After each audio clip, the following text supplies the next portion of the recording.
This session is going to look at digital marketing strategy and planning. It's often the most complex side of digital marketing, and also probably the one that's mostly neglected in business, because people are kind of, I suppose, focused day to day on doing particular actions, doing the social media, doing things in isolation, perhaps on different channels and across different teams.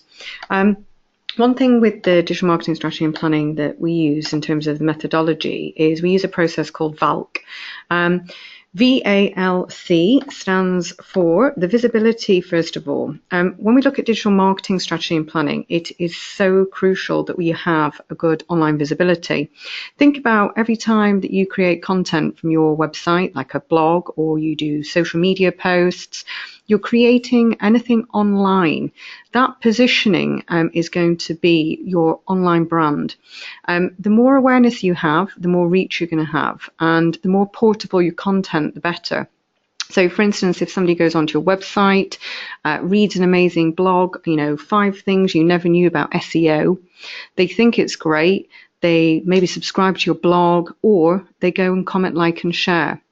The more interaction and activity you can give people, the better, because what's going to happen is your content becomes portable and it's going to reach more people, and you're going to drive obviously content to a larger audience and hopefully or ultimately more traffic to your website. So what happens when we look at visibility? Well, it's what channels you're using. It's where does your business exist? How can people find your business? So, for instance, looking at things like search engines, can people type in, your company name, your products and your services? But more importantly, when we look at the actual planning side of things, it's looking at the keywords that are around advice related searches. So it could be someone might look for an SEO course in London for us because they know what SEO is, they know that they've got a gap and they want to develop some skills. When people are looking at maybe what is SEO, perhaps that's a bigger market for us because we want to capture and entice and also obviously develop digital skills for people who are maybe not as au fait or familiar with what SEO is. So we would be looking to create content all the time to get visibility, whereby it could be an SEO course, it could be SEO tips, it could be SEO guides. We have a free SEO audit tool that you can try out for yourselves. We'll give you a link below the video. And that's going to assess your online visibility, and it's going to give you kind of a website performance review. Now, that bit is crucial, and it's almost like looking at the auditing and visibility takes most of the planning. Now, the next section we need to look at is, it's all very well having visibility on the web, but the next stage that we need to look at is actually attracting people. You can be page 1 on Google, but if you're at the bottom, you might not be absorbing most of the traffic. We've got to consider that when you're doing your digital marketing strategy, it's all about being the chosen one. So if somebody does a search for your company, you'll probably dominate that first page and maybe 10, 20 pages after that. But if someone is looking for a product or service, where do you sit on that page? Are you on page 1? Do you dominate page 1? Why would people choose that particular listing? Do you stand out? Do you have reviews? Is there anything enticing on that Google search that's going to maybe convert? So maybe the description that pulls people in. So we've really got to consider not just being on page 1, but being the chosen one. And again, on social media, if you're looking to attract people, it's what content you could put on there to make people stop and look. So one of the things you can think about is when we look at attracting, it's what is going to make people go and visit a website or engage with your content, comment, like, and share. Now, the attract side of things could just be as simple as posting something on social media that's a video or an animated GIF, something that's moving. That's going to stand out far more in someone's newsfeed than anything else.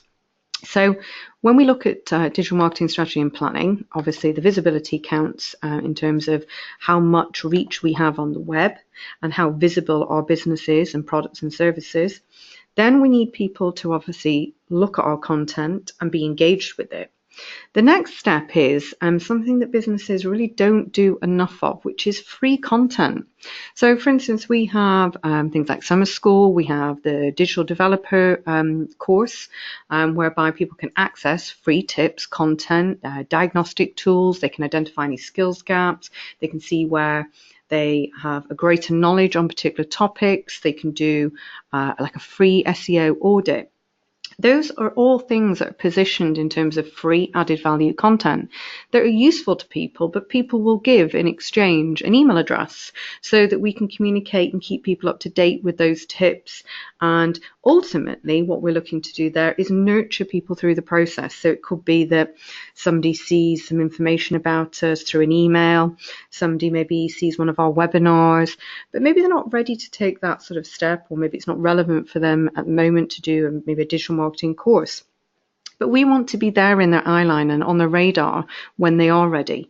So when we look at nurturing leads, one of the biggest things in digital marketing at the moment, and I can't stress enough how important this is, free content, but the follow-up process and keeping people engaged through regular content and contact. So it could be things like, email newsletters, it could be behavioral marketing, enticing people based on what they're visiting on your website, adding value at that stage when it's relevant and they're interested in that piece of content. The conversion side of things is all very straightforward if you've got email marketing automation in place. What works particularly well in customer lifecycle and marketing is looking at these processes from visibility to attracting people to capturing that lead and having a nurture series in place to engage that person and make sure that you're marketing the right content. That strategy is far better than trying to sort of segment targets based on your own judgments. Allow people to kind of tell you what they're interested in and they'll engage in the content and give them more of that content. Just by helping people and becoming, I suppose, an influencer in your own sector is going to be a massive transformation when you look at your digital marketing strategy and planning. Because we need to understand, obviously, in any plan who the business is. But the key starting point is the situational analysis. It's looking at the business and the marketing efforts and current performance or past performance of any activities you've done. You need to look at your visibility. You need to look at how well you're attracting your audience. You then need to look at how well your lead generation or your sales funnel is working and how well your control is working for conversion. So when we look at your control aspects, it's looking at, well, okay, what did we do to get to that end section? Now, your digital marketing strategy should be broken down to include and incorporate these sections. What we've done here is we've highlighted a framework that we use to write digital marketing plans called SOSTAC. So we start with the situational analysis, which is the S in the beginning of SOSTAC. Then we move to our objectives. So we need that audit of visibility from our VALC process and methodology to understand what our objectives are going to be. Then we move to start thinking about what the goal is. What do we want people to do? We might then consider, obviously, how we're going to attract people, what channels we're going to use. And then we would maybe look at the target audience and our competitors. And then we will start to think about, well, how are we going to generate those leads? What pieces of free content could we use? So our overall strategy could be that we were going to do a series of content all around a particular topic with webinars, not similar to what we did for Summer School, really. We did free guides, we've done free audits, we've done free diagnostics and things to engage people all around that. Now, when you look at your strategy and plan, it can be broken into obviously a 12-month plan, and then you can break it down into quarters, months, and then obviously down into daily actions. This is really when we start looking at, once we've set things like our key performance indicators, so what are we going to measure? What are the actual metrics that we need to know? So if you want to generate more traffic, well, a key performance indicator there would be obviously how much traffic you're getting now and what is the traffic increase after that point. We need to break down these sort of overall strategies into the actual requirements to fulfill the strategy. And now, these are the tactics. So what is it you're going to do?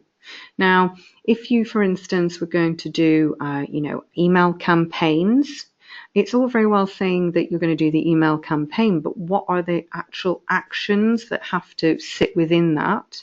And what are the time frames that come within that whole section of the plan?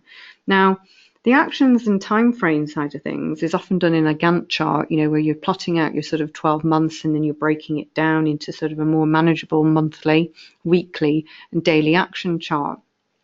When we do a 12-month marketing plan, we see so many businesses putting them away and never seeing them again, and maybe reviewing them 12 months down the line and thinking, oh, we might have hit that, or we didn't do so well here. When you're doing digital marketing, we need to be doing campaigns that are running sort of every month that are building into this overall plan. So when you look at your digital marketing strategy, it's looking at all of your digital communication channels, all the media mixes that you're going to be using for your target audience. But again, coming back to this overall visibility, the more visibility you have, the more reach, the more that you can stand out and attract people with good content marketing and driving inbound marketing, the better. Then having something as a lead magnet to offer, so free content, for instance, to actually provide to people. The more free content and the more added value you can provide, the easier the nurture strategy, so that when you start to talk to people, people will feel closer to your brand, they'll feel more aligned, they trust you, they see you and position you in their mind as an influencer and the top person to go to. It's a bit like when you kind of, maybe recommend a restaurant for someone to go to. You may have never been to the restaurant, but because you know where it is, people want to help. You want to be on someone's radar, and your plan needs to incorporate this so that you've got a consistent communication with your audience, that you've got a sustained visibility online that's going to constantly make your brand and your products and services stand out. You're going to have good content that people will exchange for an email address, or they'll subscribe to your social media channels. At the end of the day, when your plan is being formatted, it's all to do with the fact that you need more visibility to get more traffic, to get more leads, to get more conversion. So when we look at digital and we look at the conversion side and how well we're doing, this is the control section of SOSTAC. So we look at reviewing the different stages, putting in checkpoints. This is why it's so important to have your objectives and your goals set out clearly with KPIs that are actually associated with achieving those objectives. So if, for instance, you want to increase your traffic by 10% over the next 12 weeks for your website using email marketing, it needs to be really quantifiable. And one thing that would be useful to look at is things like SMART objectives. We come onto this in a bit more detail in subsequent blogs and other material that we've got. But in terms of the SOSTAC strategy, one of the things that you need to understand is that when you look at things like, say, your social media marketing, we need to understand things like consumer behavior. So for instance, we might say, well, if 80% of the time people are staying within social media sites and we're looking at that behavior of the audience that we're trying to attract, how do we develop our strategy to adhere to that? So it could be that we use things like Facebook Notes, which is their internal blog, to create content so people can read that article without even having to leave Facebook's newsfeed. We're seeing this more and more with social media. But it's so important when we do our sort of audit and we start doing our planning that we actually look at the behavior aspects. Now, coming back on to sort of reviewing your entire plan, one thing that needs to be very clearly set out is the budget, so that you can actually start to measure things like return on investment. We've done quite a lot on return on investment when we looked at things like social media in the previous video. But one of the things I want to point out here is that when you are looking at your performance of a particular campaign, this is where the VALC methodology is critical, because you need to be assessing your online visibility. You need to be assessing how good your sales funnel is. One of the mechanisms that we have, for instance, on our site is we have things like a free SEO tool. We have maybe a free brochure or free guides or subscribe to blogs. We, on average, on any sort of given day, have maybe 6 to 10 lead magnets in place whereby people can go onto our website. They can exchange their email address for a piece of added value content, be it like 7 steps to social media success guide. It could be doing a free SEO audit. The more people that you have engaging and you have that you wake up every day, is that You don't have to keep throwing money at digital marketing. You can actually look at your digital marketing strategy whereby if you've got ready-made leads and potential victims for your products and services ready and waiting who've told you that they're actually interested, then that is a far better way of marketing, and this will become a very comprehensive digital marketing strategy. So in terms of the SOSTEC plan, I would encourage you all to go and kind of break down what you're doing as a business. Start looking at the VALT methodology. Assess what your visibility is. Use the free SEO tool that we've got, which is going to analyze your website. It's going to give you a really good understanding of where you're at. Then have a look at how you present within social media. So do some of your own testing within social, within maybe Google search. See how your business displays in terms of attracting people. What content is out there? How do people see you? Where are you positioned on that page? And then on the lead generation side of things, look at your sales funnel. Go onto your websites. Go onto your landing pages. If you're doing any pay-per-click advertising, in your digital marketing strategy, you need to have a mechanism in place whereby you can capture somebody's interest to get a good return on investment. Then have a look at your email marketing automation and the processes in terms of when somebody does part with their email address and expresses an interest, maybe downloads a guide, how do you nurture that person through to conversion? And then have a look at trying to actually get a SOSTEC plan in place if you haven't already. Now, in terms of who actually has a plan at the moment, this is something that Smart Insights released earlier this year. Digital transformation programs are critical, and we're seeing more and more of them. But 37% of businesses have said that they don't actually have any plans to run digital transformation program. Let's look at 33% who are planning to introduce a program within the 12 months. 21% have just started a digital transformation program within the last 2 years, and only 9% have had digital transformation process in place. So it still shows in some ways that there's people who are slow adopters in digital and actually writing digital marketing plans. But the other thing is that there's a great opportunity. The more visibility you can have, the better. The great thing with digital is that when we look at the skills that you actually require, there is so many different channels that people can use in business.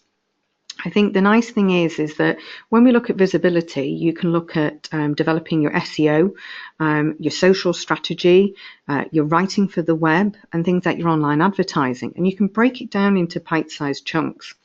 Then you can look at sort of bringing all of those channels into an integrated plan, and you can start developing more enhanced digital creative. We have a lot of people who have progressed on to actually doing formal qualifications. I think the great thing now in digital is that we not only have the overall diploma in digital marketing, but people can do a search marketing, social media, or a strategy and planning specialist diploma, which is not just getting a certification, but it's actually taking people through methodology and proven strategies and processes whereby that business leader or manager or executive can really develop and drive the business forward.